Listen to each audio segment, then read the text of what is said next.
Déjame hacerte una pregunta que tal vez nunca consideraste.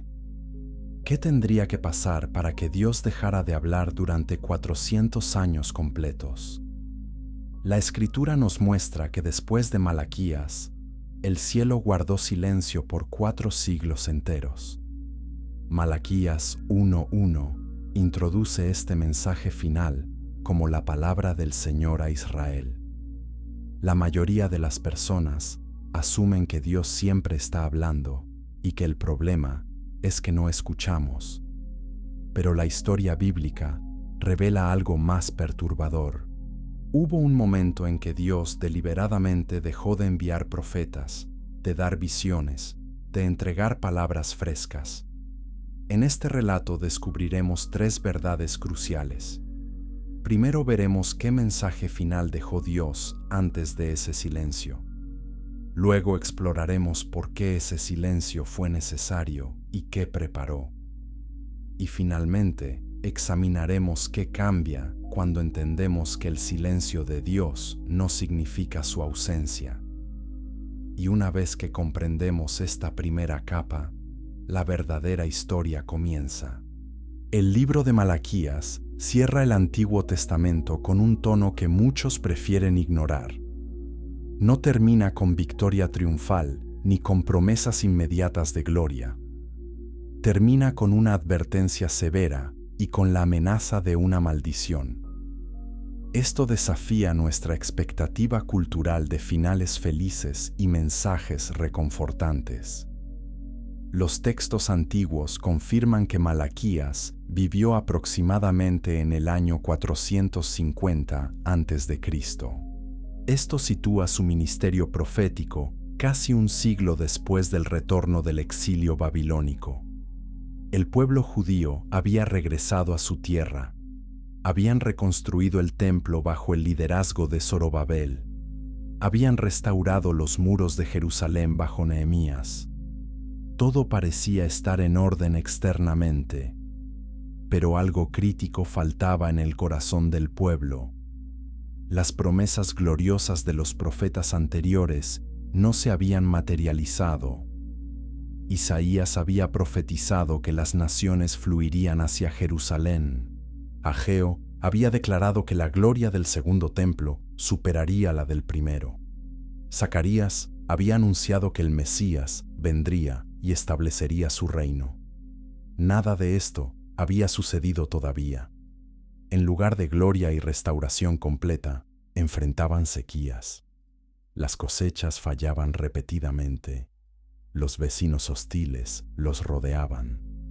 El imperio persa los gobernaba con mano firme. La desilusión se instaló en la comunación como una niebla tóxica. Esta desilusión generó algo peligroso. El pueblo comenzó a cuestionar si realmente valía la pena servir a Dios. Los sacerdotes que debían liderar en adoración y enseñanza se volvieron cínicos. Si Dios no cumplía sus promesas de gloria inmediata, entonces tal vez no importaba tanto cómo lo servían. Esta lógica destructiva se filtró desde el liderazgo religioso hacia toda la sociedad. Los eruditos debaten si Malaquías fue contemporáneo de Nehemías o si profetizó después de él. La evidencia interna del libro sugiere que los mismos problemas que Nehemías confrontó habían regresado con fuerza. Los matrimonios mixtos con paganos estaban ocurriendo nuevamente. El diezmo era retenido sistemáticamente. Los sacrificios defectuosos llenaban el altar. El divorcio era rampante. La corrupción sacerdotal era evidente. Todo lo que Nehemías había corregido temporalmente había vuelto a desmoronarse. Este patrón revela algo profundo sobre la naturaleza humana. No basta con corregir comportamientos externos temporalmente. Sin una transformación genuina del corazón, las personas inevitablemente regresan a sus patrones destructivos. Los israelitas demostraron esta tendencia repetidamente a lo largo de su historia. Dios los libraba, ellos se rebelaban. Dios los disciplinaba, ellos se arrepentían. Dios los restauraba, ellos volvían a la complacencia. El ciclo parecía interminable. Malaquías llega en un momento donde este ciclo está alcanzando un punto crítico. Dios está preparando algo radicalmente diferente. Ya no enviará más profetas después de este último mensaje.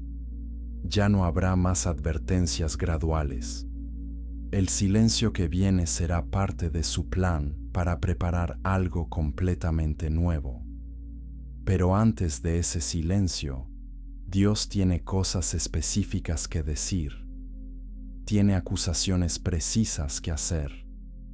Tiene confrontaciones directas que ejecutar. El formato del libro de Malaquías es único entre los profetas. Se estructura como un diálogo legal, donde Dios presenta acusaciones y el pueblo responde defensivamente. Esta estructura revela la ceguera espiritual profunda que había infectado a Israel. No podían ver sus propios pecados. No reconocían su propia hipocresía. Cuando Dios los confrontaba, respondían con preguntas arrogantes. ¿Cómo nos has amado? ¿En qué hemos despreciado tu nombre? ¿Qué hemos dicho contra ti? Estas preguntas no buscaban información genuina. Revelaban corazones endurecidos que rechazaban la convicción del Espíritu. El mensaje de Malaquías no es cómodo ni tranquilizador. Es confrontacional e incómodo. Expone la religión superficial y la hipocresía ritual. Desnuda los corazones de líderes corruptos y seguidores apáticos. Pero dentro de este mensaje severo, Dios teje hilos de esperanza. Promete que enviará un mensajero antes del día grande y terrible del Señor. Promete que el sol de justicia nacerá con sanidad en sus alas. Promete que un remanente fiel será recordado y preservado. Estas promesas brillan como estrellas en la oscuridad del juicio inminente. Y lo que viene después de Malaquías hará que estas promesas cobren sentido de maneras que nadie podía imaginar. Suscríbete a este canal para descubrir más verdades bíblicas que transformarán tu comprensión de la Escritura. Capítulo 2. El profeta sin rostro. El nombre Malaquías significa literalmente mi mensajero en hebreo. Esta es esencialmente toda la información personal que tenemos sobre este profeta. No conocemos su linaje tribal. No sabemos si era sacerdote o simplemente un laico llamado por Dios. No hay registro de su ciudad natal ni de su familia. No existen historias dramáticas sobre su llamado profético como las que encontramos con Isaías o Jeremías. Esta ausencia de detalles biográficos es notable y probablemente intencional. Algunos eruditos incluso debaten si Malaquías era un nombre propio o simplemente un título descriptivo. Algunos manuscritos antiguos de la Septuaginta traducen el nombre como mi mensajero sin tratarlo como nombre personal. Esto ha llevado a especulaciones sobre si el autor era anónimo. La tradición judía posterior intentó llenar este vacío de información. Algunos rabinos identificaron a Malaquías con Esdras el escriba. Otros lo identificaron con Nehemías mismo. Algunos incluso sugirieron que era un ángel disfrazado de humano. Estas especulaciones reflejan la incomodidad humana con la ambigüedad. Queremos saber quién fue este hombre que entregó el último mensaje profético del Antiguo Testamento. Pero tal vez la falta de información personal es precisamente el punto. El mensaje importa infinitamente más que el mensajero. Dios quería que el enfoque estuviera completamente en las palabras pronunciadas, no en la persona que las pronunció. Esta es una lección importante para cualquier líder espiritual. La tentación constante es hacer que el ministerio se trate de nosotros mismos. Los profetas anteriores a menudo enfrentaron esta tentación de maneras diferentes. Moisés fue llamado el hombre más humilde sobre la tierra. Samuel estableció un patrón de servicio fiel desde su juventud. David fue un hombre conforme al corazón de Dios, a pesar de sus fallas. Elías demostró poder dramático, pero también luchó con depresión. Jeremías lloró por su pueblo y sufrió rechazo constante. Isaías tuvo visiones celestiales que lo marcaron de por vida. Cada profeta tenía una personalidad distinta y una historia personal que conocemos. Pero Malaquías permanece en las sombras. Solo su mensaje brilla con claridad. El contenido del libro de Malaquías es lo que realmente importa. Y ese contenido es devastadoramente específico en sus acusaciones. Dios no habla en generalidades vagas. No dice simplemente que el pueblo ha pecado. Identifica pecados específicos con precisión quirúrgica. Los sacerdotes están ofreciendo animales defectuosos en el altar. Los hombres están divorciándose de sus esposas judías para casarse con mujeres paganas. El pueblo está reteniendo los diezmos y ofrendas. Las conversaciones del mercado están llenas de cinismo sobre el valor de servir a Dios. Estas acusaciones específicas hacen imposible la evasión. No hay espacio para la ambigüedad interpretativa. El estilo literario de Malaquías también es distintivo. Usa lo que los eruditos llaman un patrón de disputa o diálogo de confrontación. Dios hace una declaración. El pueblo responde con una pregunta defensiva. Dios entonces elabora su acusación con evidencia específica. Este patrón se repite a lo largo de todo el libro. Crea una sensación de tensión dramática. El lector siente que está presenciando un juicio legal, donde el acusado continúa protestando su inocencia a pesar de la evidencia abrumadora. Esta técnica retórica es brillante porque expone no solo los pecados externos, sino también la ceguera espiritual interna. El problema no es solo que Israel está pecando. El problema más profundo es que ni siquiera pueden ver sus pecados. Esta ceguera espiritual es el síntoma más peligroso de decadencia religiosa.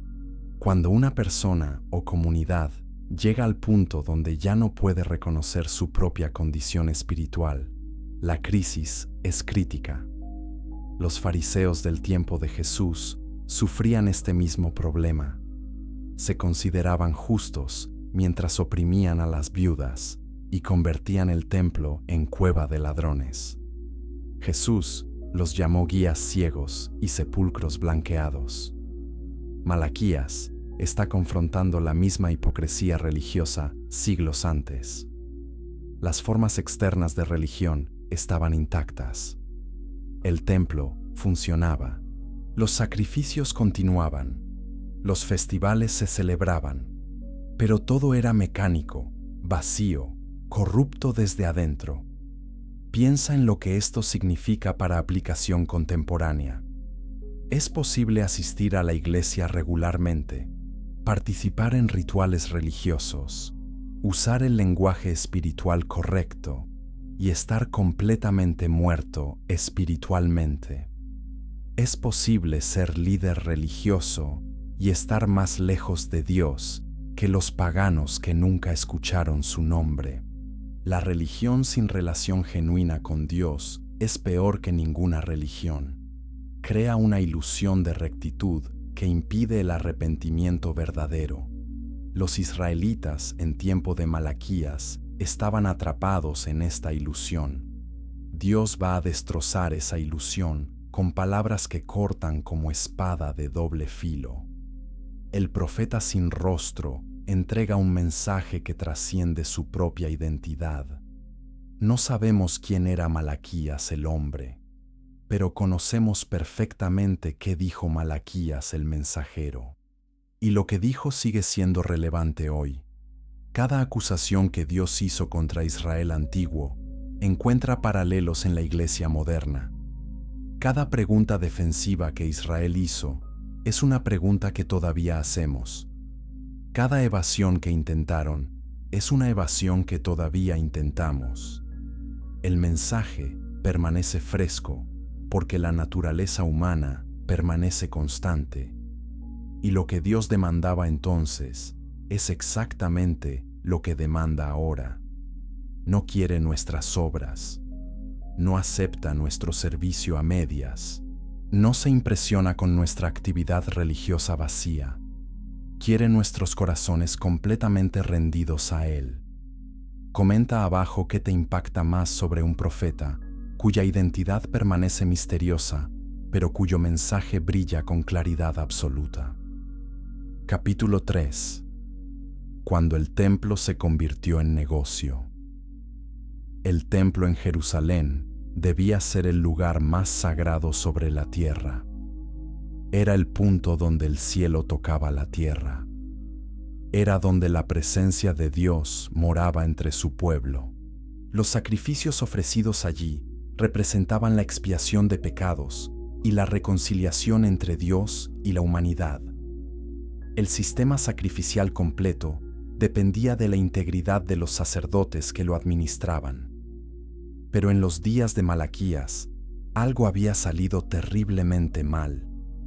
El templo se había convertido en un lugar de transacciones comerciales corruptas.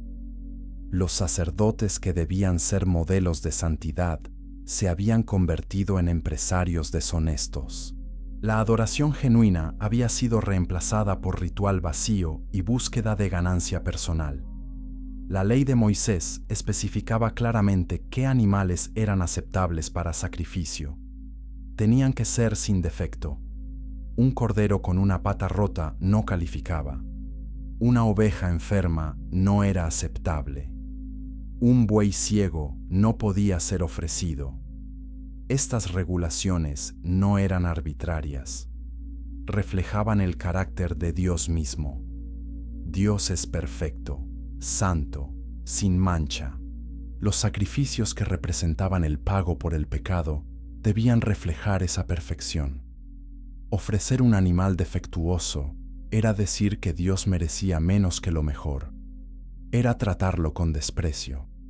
Era declarar que cualquier cosa era suficientemente buena para Dios. Los sacerdotes en tiempo de Malaquías estaban aceptando sistemáticamente animales que la ley prohibía explícitamente. Imagina la escena. Un granjero llega con una oveja coja. El sacerdote sabe que este animal es inaceptable según Levítico, pero el granjero ofrece un soborno adicional. O tal vez el sacerdote simplemente está cansado de rechazar ofrendas y de los conflictos que eso genera. Acepta el animal defectuoso. Lo sacrifica en el altar como si fuera aceptable. El granjero se va sintiendo que cumplió con su obligación religiosa. El sacerdote recibe su porción de la carne sacrificada más el soborno. Ambos participan en un teatro religioso que deshonra a Dios. Esto no sucedía ocasionalmente. Se había convertido en la práctica estándar. La corrupción había infectado todo el sistema. Los textos históricos del período del Segundo Templo confirman que la corrupción sacerdotal era un problema crónico. Los escritos de Nehemías ya habían documentado problemas similares décadas antes.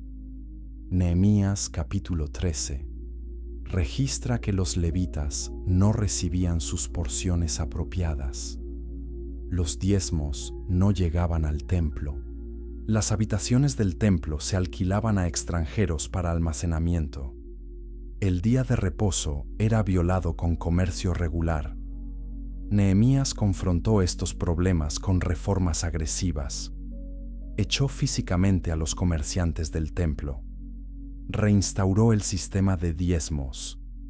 Aseguró que los levitas recibieran su sostén apropiado. Pero estas reformas no duraron. Una vez que Nehemías murió o se fue, los viejos patrones regresaron. Esto demuestra un principio crítico. El cambio externo sin transformación interna del corazón nunca perdura. Puedes limpiar un templo, pero si no limpias los corazones de los sacerdotes, volverán a corromperse. Puedes establecer reglas más estrictas, pero si las personas no aman a Dios genuinamente, encontrarán maneras de evadir las reglas. El problema fundamental no era estructural o administrativo, era espiritual y moral. Los sacerdotes habían perdido el temor reverente de Dios. Ya no lo veían como el Santo de Israel ante quien debían temblar. Lo veían como un empleador distante que podían engañar sin consecuencias inmediatas. Malaquías 1:8 confronta esta corrupción con sarcasmo mordaz. Dios les dice que prueben ofrecer esos animales defectuosos a su gobernador. Les pregunta si el gobernador persa los aceptaría o se complacería en ellos. La respuesta obvia es no. Ningún funcionario humano aceptaría regalos insultantemente inferiores. Si presentaras un regalo defectuoso a un rey, serías castigado por falta de respeto. Si llevaras un obsequio de calidad inferior a un juez, sería visto como intento de soborno barato. Los estándares humanos de honor y respeto no aceptarían lo que estos sacerdotes estaban ofreciendo a Dios, y sin embargo, trataban al Dios del universo con menos respeto que el que mostrarían a un funcionario gubernamental mortal. Esta ironía devastadora expone la locura de su comportamiento. Estaban más preocupados por impresionar a autoridades humanas que por honrar al Creador del universo. Temían más la desaprobación de hombres que el juicio de Dios. Esta inversión de prioridades es síntoma de apostasía profunda. Cuando lo temporal se vuelve más real que lo eterno, cuando lo visible importa más que lo invisible, cuando la opinión humana pesa más que la verdad divina, la fe se ha colapsado. Los sacerdotes habían llegado a ese punto y estaban llevando a todo el pueblo con ellos hacia la misma apostasía. El negocio del templo no se limitaba a aceptar animales defectuosos. Los sacerdotes también enseñaban por ganancia personal. Miqueas 3:11 describe profetas que adivinaban por dinero y sacerdotes que enseñaban por precio.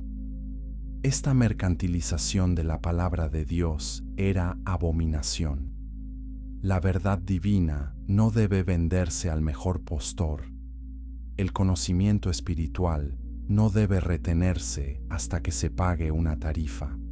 Los sacerdotes debían enseñar fielmente sin consideración de ganancia económica, pero habían convertido su posición en fuente de ingresos. Daban respuestas favorables a quienes pagaban. Torcían interpretaciones para complacer a clientes ricos. La integridad profética se había vendido completamente. Esta corrupción sacerdotal destruía la fe del pueblo común. Cuando los líderes espirituales son hipócritas, los seguidores se vuelven cínicos. Cuando los que debían modelar santidad demuestran codicia, los observadores concluyen que la religión es un fraude. Los sacerdotes corruptos no solo se dañaban a sí mismos, estaban causando que generaciones enteras tropezaran. Malaquías 2:8 dice que habían hecho tropezar a muchos en la ley. Su enseñanza corrupta y ejemplo malo habían desviado al pueblo del camino de Dios. Este es uno de los pecados más graves posibles. Jesús dijo que sería mejor que una piedra de molino se atara al cuello de alguien y se le hundiera en el mar que hacer tropezar a uno de estos pequeños. Los sacerdotes de Malaquías estaban acumulando ese nivel de culpabilidad. Dale like si esta exposición de corrupción religiosa te hace examinar la integridad de tu propia adoración y servicio a Dios. Capítulo 4. Los sacerdotes corruptos.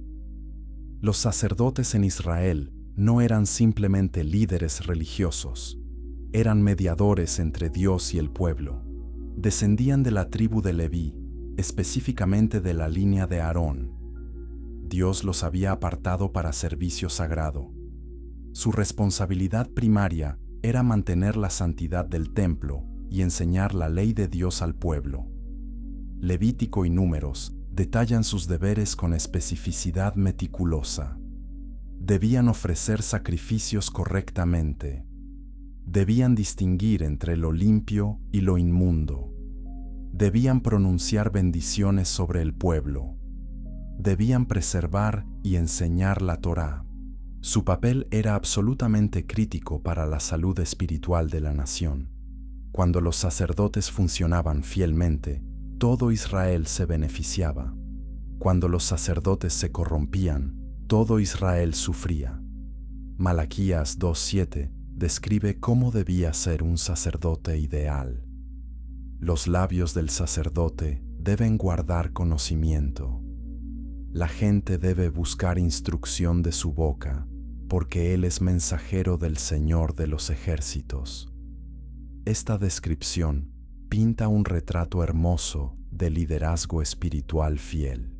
Un sacerdote debía ser repositorio de sabiduría divina. Debía estudiar y conocer profundamente la ley de Dios. Cuando la gente enfrentaba preguntas morales o espirituales, debían poder acudir al sacerdote con confianza. El sacerdote debía dar respuestas que reflejaran fielmente la mente y corazón de Dios, no sus opiniones personales, no lo que era popular o conveniente, sino la verdad, tal como Dios la había revelado. Los sacerdotes en tiempo de Malaquías habían abandonado completamente este estándar. Malaquías 2:8 presenta la acusación. Ustedes se han desviado del camino, han hecho tropezar a muchos en la ley, han corrompido el pacto de Leví. Estas son acusaciones devastadoras. Se habían desviado significa que abandonaron el camino que Dios había establecido. No fue accidental, no fue ignorancia inocente, fue elección deliberada de apartarse de la verdad. Hicieron tropezar a muchos significa que su influencia fue destructiva multiplicada. No solo se arruinaron a sí mismos, llevaron a innumerables otros por el camino equivocado. Corrompieron el pacto significa que violaron el acuerdo sagrado que Dios había hecho con la tribu de Leví.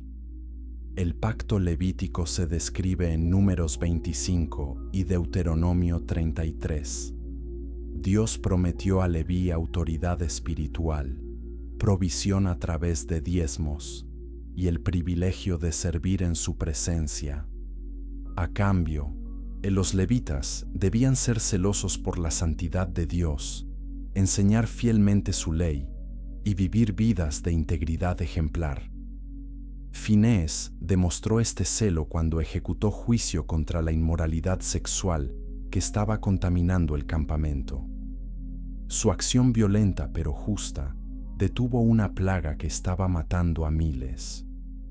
Dios recompensó su celo con un pacto de sacerdocio perpetuo.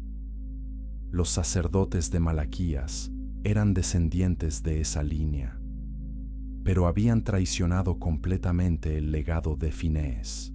En lugar de celo por santidad, mostraban tolerancia hacia el pecado. En lugar de enseñar fielmente, torcían la verdad por ganancia. La consecuencia de su corrupción sería humillación pública. Malaquías 2:9 pronuncia el juicio de Dios. Los he hecho despreciables y viles ante todo el pueblo. Dios mismo quitaría el honor y respeto que la posición sacerdotal normalmente recibía. Su hipocresía sería expuesta públicamente. Su corrupción se haría evidente para todos. El pueblo que una vez los respetaba comenzaría a despreciarlos. Esta es una de las consecuencias más dolorosas del liderazgo corrupto. La caída desde posición de honor hacia vergüenza pública es devastadora y es particularmente apropiada para líderes religiosos que abusaron de la confianza que el pueblo depositó en ellos.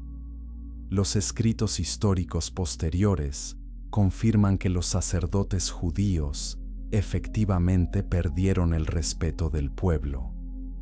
Para el tiempo del Nuevo Testamento, muchos sacerdotes eran vistos como colaboradores políticos corruptos. Las familias sacerdotales ricas controlaban el templo como monopolio lucrativo. Vendían posiciones, aceptaban sobornos, se enriquecían con el comercio del templo. Jesús confirmó el juicio de Malaquías cuando volcó las mesas de los cambistas. Declaró que habían convertido la casa de oración de su padre en cueva de ladrones. Los sacerdotes que debían facilitar el encuentro del pueblo con Dios se habían convertido en obstáculos que explotaban a los adoradores. El juicio profetizado por Malaquías se cumplió completamente. Pero la crítica de Malaquías no es solo historia antigua. Tiene aplicación directa y perturbadora para líderes cristianos contemporáneos. Los pastores y maestros de hoy ocupan un rol similar al de los sacerdotes antiguos. Son llamados a enseñar fielmente la palabra de Dios. Deben modelar carácter piadoso. Deben ser mayordomos dignos de confianza de los misterios divinos. Santiago 3. 1 advierte que los maestros serán juzgados con mayor severidad. La responsabilidad del liderazgo espiritual viene con accountability aumentado. Cuando los líderes cristianos persiguen fama personal, construyen imperios financieros o comprometen la verdad por popularidad, repiten los pecados de los sacerdotes de Malaquías. Los escándalos que regularmente sacuden al mundo cristiano demuestran que esta tentación sigue viva. Pastores que viven en lujo extremo mientras sus congregaciones luchan. Maestros que tuercen la Escritura para justificar estilos de vida carnales. Líderes que abusan de su autoridad para manipular y controlar. Ministros que caen en inmoralidad sexual después de años de predicar santidad. Cada uno de estos escándalos reproduce el patrón de los sacerdotes corruptos. Cada uno trae vergüenza al nombre de Cristo. Cada uno hace que los escépticos se burlen y los creyentes débiles tropiecen. El estándar de Dios para el liderazgo no ha cambiado. Todavía demanda integridad absoluta. Todavía juzga severamente a quienes pervierten su verdad. Todavía humilla a los orgullosos y exalta a los humildes. La pregunta penetrante para cualquier líder espiritual es esta: ¿estás sirviendo como mensajero fiel de Dios o estás usando tu posición para beneficio personal? ¿Estás guardando conocimiento divino en tus labios o estás torciendo la verdad para agradar a las multitudes? ¿Estás viviendo la integridad que predicas o estás ocultando hipocresía detrás del lenguaje religioso? Dios ve más allá de las apariencias externas. Examina los corazones y motivaciones. Los sacerdotes de Malaquías descubrieron que no se puede engañar a Dios indefinidamente. Su juicio puede demorarse, pero finalmente llega. Y cuando llega, es completo y devastador. Lo que viene después en el mensaje de Malaquías se vuelve aún más personal y más incómodo. Comparte este mensaje con líderes cristianos que necesitan recordar la seriedad del llamado que han recibido. Capítulo 5. El pueblo que olvidó. Adorar. La corrupción de los sacerdotes estableció el tono, pero el pueblo común siguió rápidamente su ejemplo. No podían culpar completamente a sus líderes por el estado de su propia adoración. Cada individuo era responsable ante Dios por la calidad de su devoción personal. Los israelitas, en tiempo de Malaquías, habían caído en patrones de adoración que insultaban a Dios. Traían animales ciegos, cojos y enfermos para sacrificio. Esto no era accidente ni ignorancia. Era elección económica deliberada. Un animal sin defecto tenía valor comercial completo. Un animal defectuoso tenía poco o ningún valor en el mercado. Al traer sus animales peores para Dios, los adoradores estaban haciendo un cálculo frío. Preferían obtener el precio completo por sus mejores animales y darle a Dios lo que no podían vender. Este cálculo revela algo horrible sobre su teología práctica. Teóricamente creían que Dios era supremo. En la práctica lo trataban como si fuera el último en prioridad. Dios recibía lo que sobraba después de que todas las demás necesidades y deseos estaban satisfechos. Este patrón no es único en la historia antigua. Se repite constantemente en la experiencia cristiana contemporánea. Dios recibe nuestro tiempo sobrante después del trabajo, el entretenimiento, las redes sociales y el sueño. Dios recibe nuestro dinero sobrante después de todos los gastos, lujos y ahorros personales. Dios recibe nuestra energía sobrante después de que estamos exhaustos por otras prioridades. Dios recibe nuestra atención sobrante después de que hemos consumido todo el contenido que nos interesa más. La pregunta de Malaquías sigue siendo relevante hoy. ¿Le ofrecerías esto a tu gobernador? Traduzcamos eso a contexto moderno. ¿Le darías a tu jefe en el trabajo tu peor esfuerzo?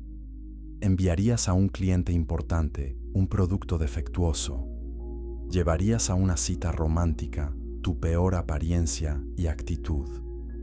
¿Darías a alguien que quieres impresionar un regalo barato y roto? La respuesta a todas estas preguntas es obviamente no. Tratamos a las personas que valoramos con respeto y generosidad. Les damos lo mejor que tenemos. Pero muchos creyentes tratan a Dios con menos consideración de la que mostrarían a cualquier humano importante en sus vidas. Esta inversión de valores revela dónde está realmente el corazón. Jesús enseñó que donde está tu tesoro, allí estará también tu corazón. Lo que priorizamos financieramente revela lo que realmente valoramos. Lo que priorizamos con nuestro tiempo revela qué o quién realmente nos importa. Lo que priorizamos con nuestra atención revela qué estamos adorando en la práctica. Es posible cantar canciones de adoración el domingo mientras adoramos dinero, comodidad, entretenimiento o aprobación humana el resto de la semana. Los israelitas antiguos tenían el mismo problema. Participaban en rituales de adoración mientras sus corazones estaban lejos de Dios. Malaquías 1:13 captura su actitud. Dicen qué fastidio es esto y me desprecian. Trataban la adoración como obligación tediosa en lugar de privilegio gozoso. Esta actitud de fastidio hacia la adoración es síntoma de muerte espiritual. Cuando encontrarse con el Dios viviente se siente aburrido, algo está profundamente mal. Cuando la alabanza se siente como tarea pesada, el corazón está enfermo. Cuando la oración se siente como lista de verificación, la relación está rota. Los israelitas habían llegado a ese punto. Ir al templo era obligación social. Ofrecer sacrificios era tradición vacía. Cumplir con los festivales era rutina cultural. No había pasión, no había anhelo, no había amor genuino. Y Dios lo veía todo. No se dejaba engañar por las apariencias externas. Amos 5:21 registra una declaración similar de Dios. Aborrezco y desecho vuestras fiestas solemnes. El ritual sin corazón es repugnante para Dios. La solución no es eliminar el ritual o la forma externa. La solución es que el ritual externo fluya de un corazón transformado. David entendió esto cuando escribió en Salmos 51, 16-17, que Dios no se deleita en sacrificio por sí mismo, sino en un espíritu quebrantado. Un corazón contrito y humillado, Dios no despreciará. El sacrificio externo debe expresar realidad interna.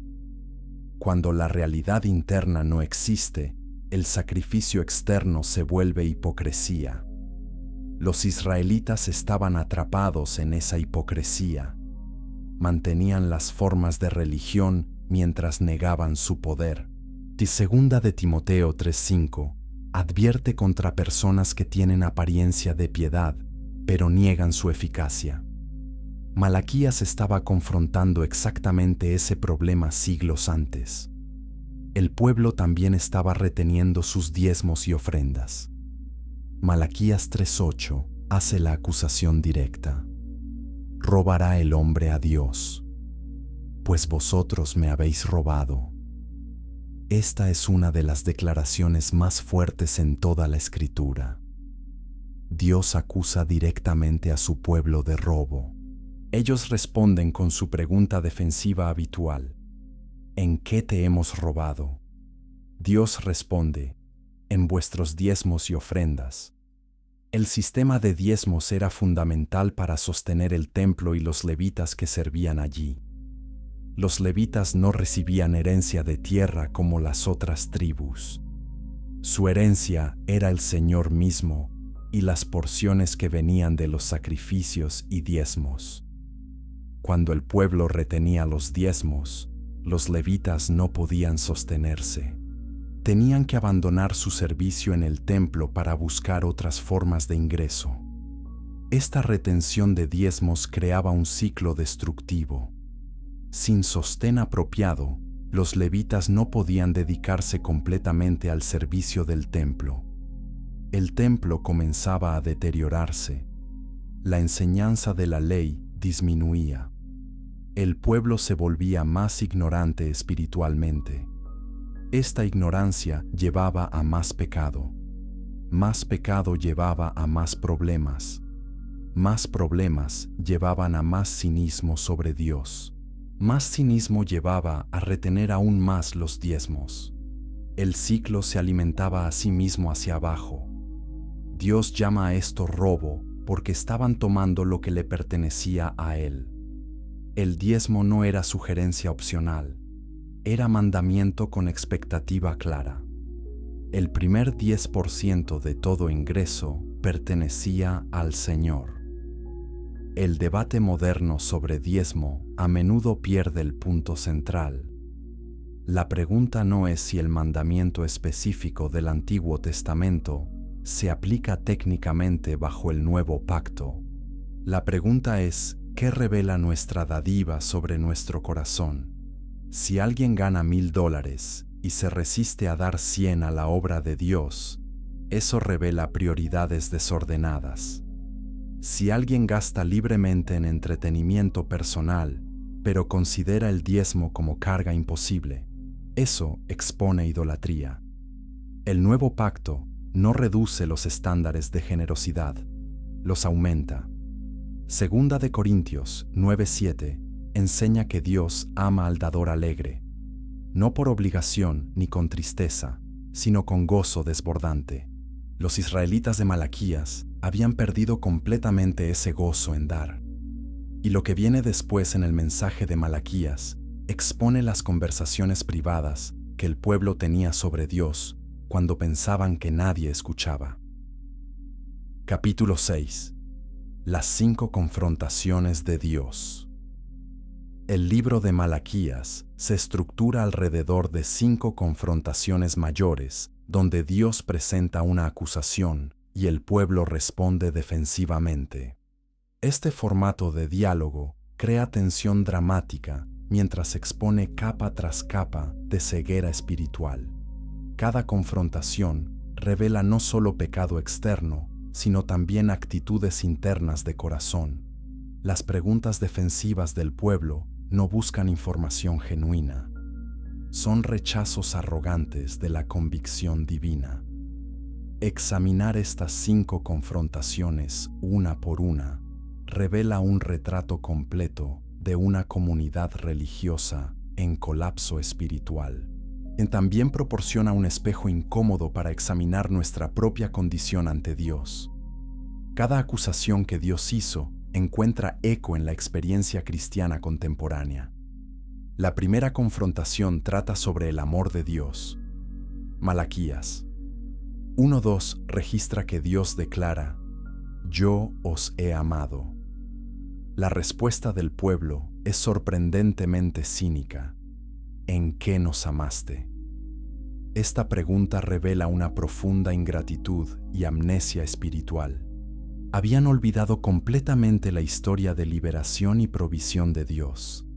Habían olvidado que eran descendientes de Abraham, con quien Dios hizo pacto eterno. Habían olvidado la liberación de Egipto, la provisión en el desierto, la conquista de Canaán.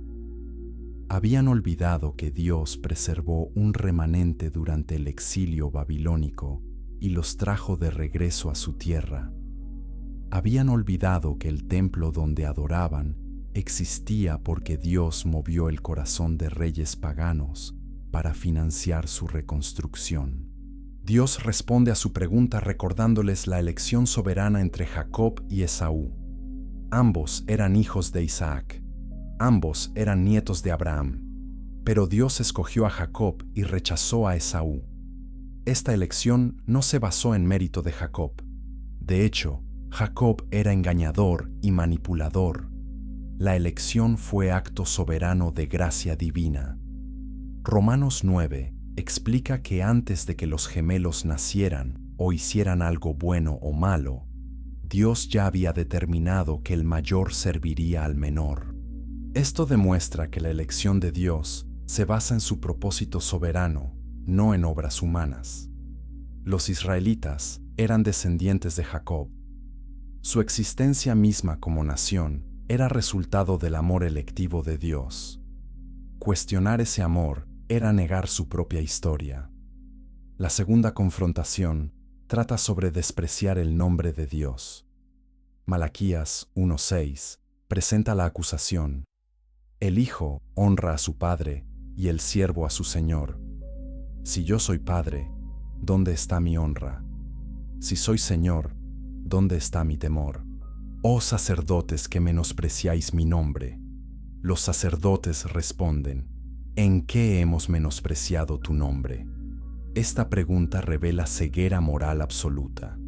Estaban ofreciendo animales ciegos, cojos y enfermos en el altar de Dios. Estaban tratando el servicio del templo como negocio lucrativo.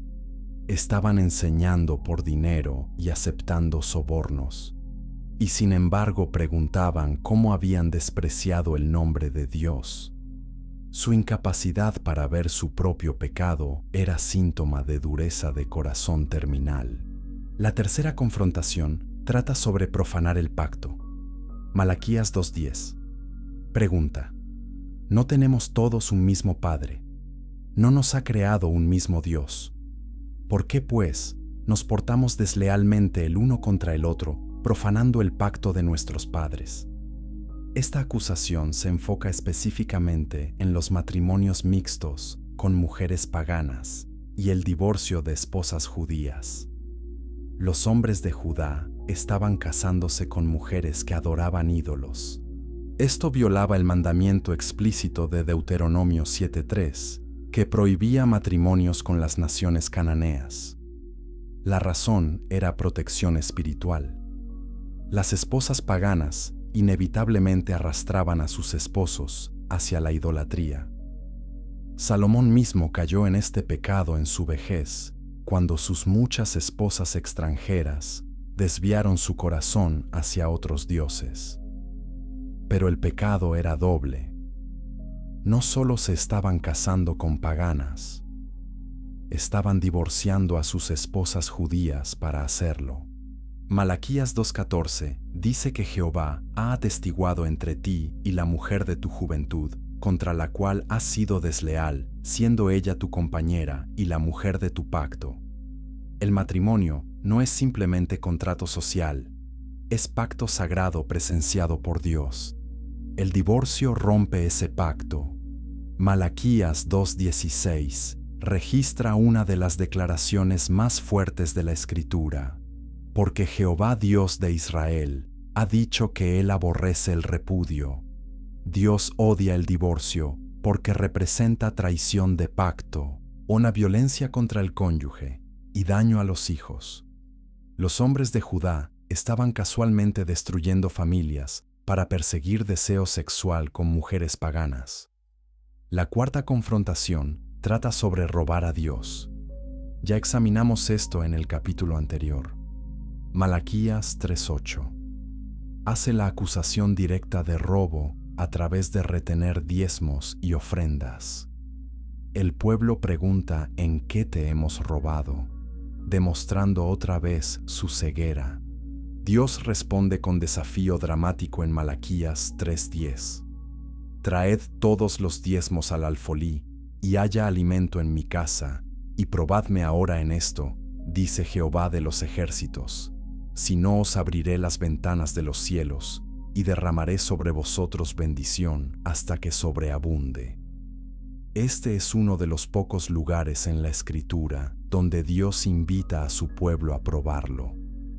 Desafía su cinismo con promesa concreta. Si restauraban la fidelidad en dar, verían bendición tangible. La quinta confrontación trata sobre palabras duras contra Dios. Malaquías 3:13 dice: Vuestras palabras contra mí han sido violentas, dice Jehová. La respuesta predecible: ¿qué hemos hablado contra ti? Dios entonces cita sus conversaciones privadas del mercado. Malaquías 3:14-15 registra: Habéis dicho, por demás es servir a Dios.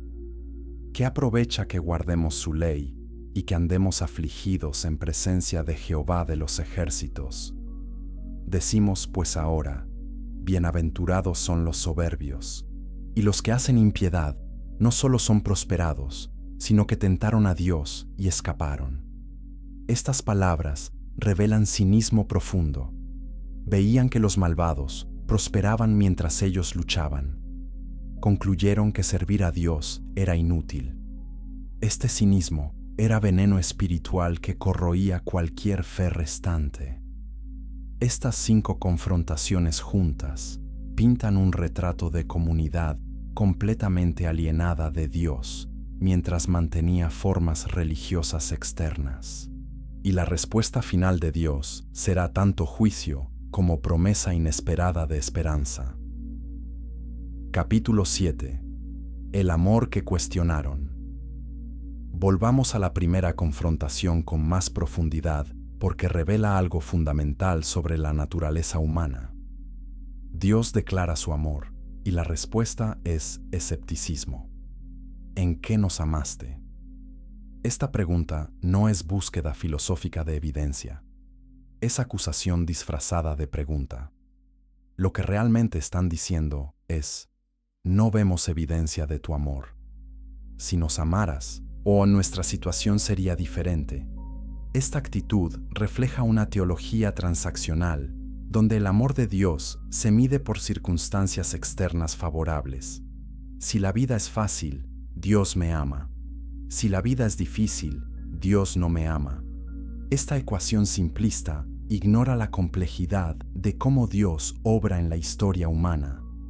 La respuesta de Dios apunta a su elección soberana de Jacob sobre Esaú. Amé a Jacob y a Esaú aborrecí.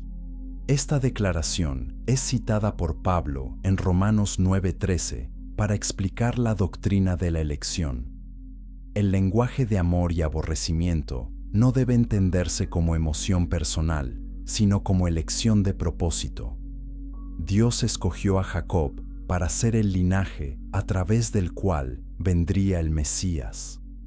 Escogió a Israel para ser el pueblo a través del cual bendeciría a todas las naciones. Esta elección no se basó en superioridad moral de Jacob, se basó en el propósito soberano de Dios. Génesis deja claro que Jacob era mentiroso y manipulador.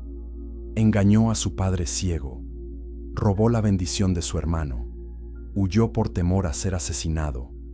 Sin embargo, Dios lo escogió. Esta elección revela gracia pura. Ningún israelita podía decir que Dios les debía algo. Su existencia como nación era milagro de gracia. Abraham era idólatra en Ur de los Caldeos cuando Dios lo llamó. Los israelitas eran esclavos miserables en Egipto cuando Dios los liberó. Eran rebeldes constantes en el desierto cuando Dios los sostuvo. Eran infieles crónicos en la tierra cuando Dios los disciplinó, pero preservó un remanente. Cada etapa de su historia demostraba gracia divina, no mérito humano. Y sin embargo, ahora preguntaban, ¿en qué nos has amado? La pregunta misma era insulto monumentalmente ingrato. La comparación con Esaú también era instructiva. Los edomitas, descendientes de Esaú, habían sido juzgados severamente. Sus ciudades estaban desoladas. Su territorio había sido conquistado. No tenían futuro como pueblo. Los israelitas, a pesar de todos sus problemas, todavía existían. Todavía tenían una tierra. Todavía tenían un templo. Todavía tenían la ley de Dios. Todavía tenían profetas que les hablaban. Todavía estaban bajo el pacto. Comparados con Edom, eran increíblemente bendecidos. Pero la tendencia humana es siempre compararnos con aquellos que percibimos como más bendecidos. Miramos hacia arriba con envidia en lugar de mirar hacia abajo con gratitud. Esta tendencia destruye el contentamiento y alimenta el resentimiento. Los israelitas se comparaban con las naciones paganas que parecían prosperar sin servir a Jehová. Veían a babilonios y persas con imperios poderosos. Veían a comerciantes fenicios con riqueza abundante. Veían a egipcios con civilización antigua y estable. Y se preguntaban por qué ellos, el pueblo escogido de Dios, luchaban con sequías y pobreza. Esta comparación ignoraba las bendiciones espirituales únicas que poseían. Tenían el conocimiento del único Dios verdadero. Tenían su palabra revelada. Tenían acceso a su presencia en el templo. Tenían promesas proféticas de un futuro glorioso. Ninguna otra nación tenía estos privilegios. Pablo desarrolla este tema extensamente en Romanos 9 al 11. Explora el misterio de por qué Israel como nación rechazó a su Mesías mientras gentiles lo aceptaban en masa. Afirma que Dios no ha rechazado permanentemente a su pueblo. Hay un remanente según la elección de gracia. Y finalmente, todo Israel será salvo cuando miren a aquel a quien traspasaron. La elección de Israel no fue cancelada por su infidelidad. Fue preservada por la fidelidad de Dios. Esto demuestra que el amor de Dios no depende de reciprocidad humana. Dios amó a Israel no porque fueran dignos, sino porque Él decidió amarlos, y continuó amándolos a pesar de su rechazo constante. Esta verdad debe confrontar la forma en que entendemos el amor de Dios hoy. Muchos cristianos dudan del amor de Dios cuando enfrentan dificultades. Si Dios me amara, no permitiría esto. Si Dios me amara, mi vida sería más fácil. Si Dios me amara, respondería mis oraciones de la forma que quiero. Estas declaraciones reflejan la misma teología defectuosa que los israelitas tenían. Asumen que el amor de Dios se demuestra principalmente a través de comodidad y prosperidad temporal. Pero la Escritura presenta un cuadro más complejo. Dios demuestra su amor a través de disciplina.